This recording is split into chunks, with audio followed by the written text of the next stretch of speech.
Welcome back to consecutive day 682 of a diary of a Runpreneur. Please remember that this vlog is part of the Runpreneur Challenge, which is my fundraising mission to save the lives of children by attempting the ultimate ultramarathon. Find out more about the challenge, how you can support it, check the links in the comments below. But do subscribe to the channel and give this a share. The more people we get in front of, the more money we raise. Thanks for your support, and let's get started.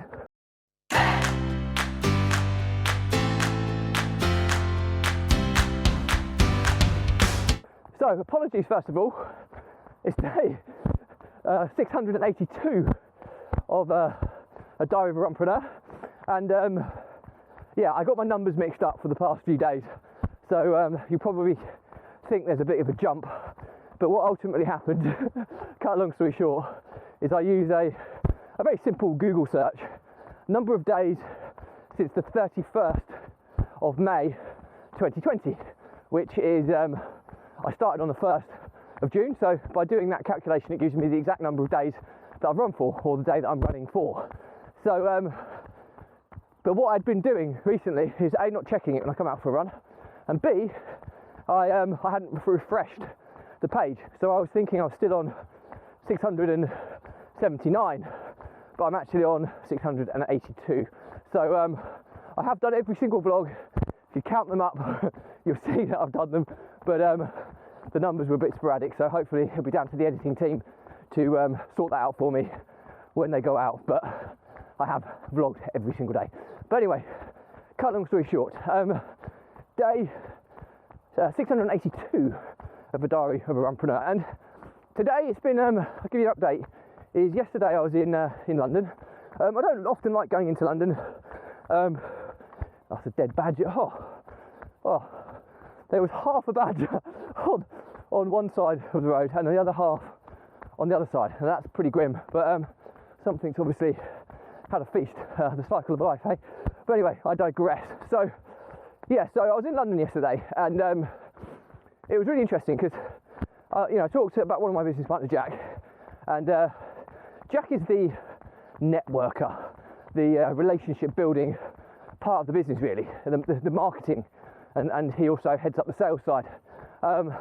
I'm very much back office, operations, finance, that's kind of my bag. But anyway, Jack comes across lots of people that follow him on social media and like to hear about what we do and how they can get involved. And we had a really interesting meeting with an investor in London who wants to get involved with our rent to social housing provider deals that we do, and we offer 50% return on investment. And so that's how it kind of all began.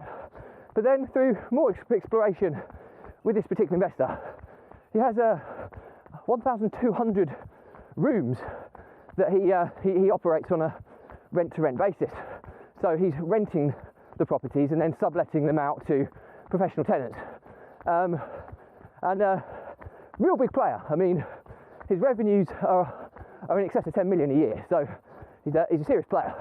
And he was interestingly talking to us about a potential opportunity above and beyond taking a stock number of deals from us, because he has the financial clout to take several from us on a month-to-month basis.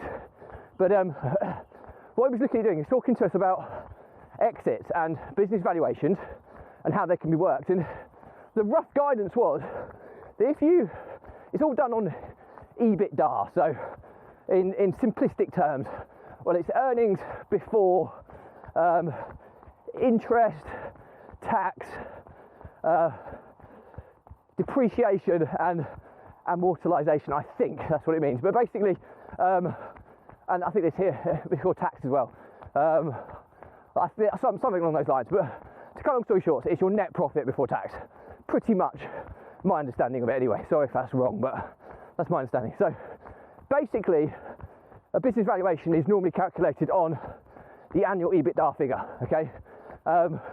And basically, what he was saying is that if your annual EBITDA is under $1 million, then obviously margins come into play as well, percentages of efficiency of how you operate. But in real simplistic terms, if your EBITDA is under $1 million, then this is for a rent-to-rent business or a contract-based business, he says your valuation is going to be 1 to 2 times your EBITDA, annual EBITDA. He said, however, if you get over that £1 million bracket and you move into the kind of SME market, small to medium-sized businesses, then based on the business, you can be looking at kind of 10 to 12 times EBITDA. So, you know, for simplistic terms, an EBITDA of 1 million, you could be looking at a 10 to 12 million pound valuation to sell your business. And this individual was looking at potentially utilising what we do as an additional revenue stream, but to also possibly partner with it. This is a long way down the line because, you know, it's the first time we met the guy. So there's a lot of meetings and understandings and conversations to be had before we get to that stage.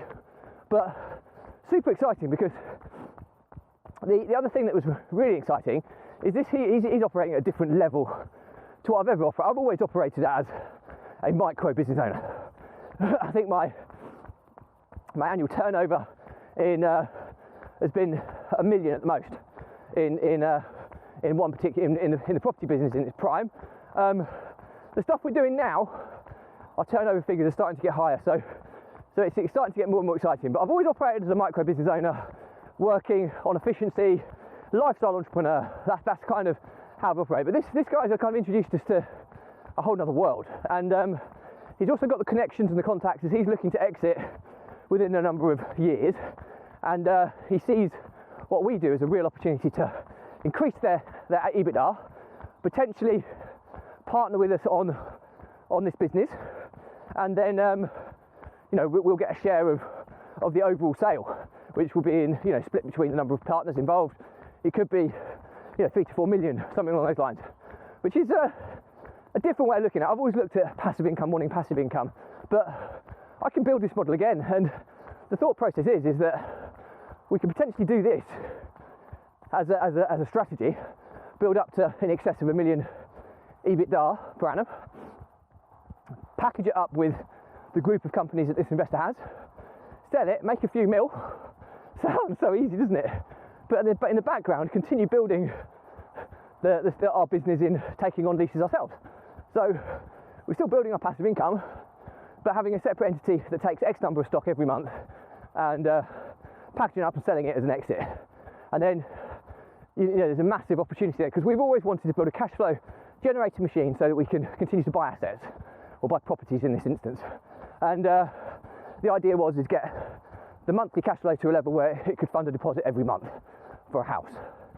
But doing it this way, if you have, but bear in mind there'd be partners involved in this. So say we had 6 mil, that's a lot of property depending on where you buy it, especially if you're leveraging it with finance.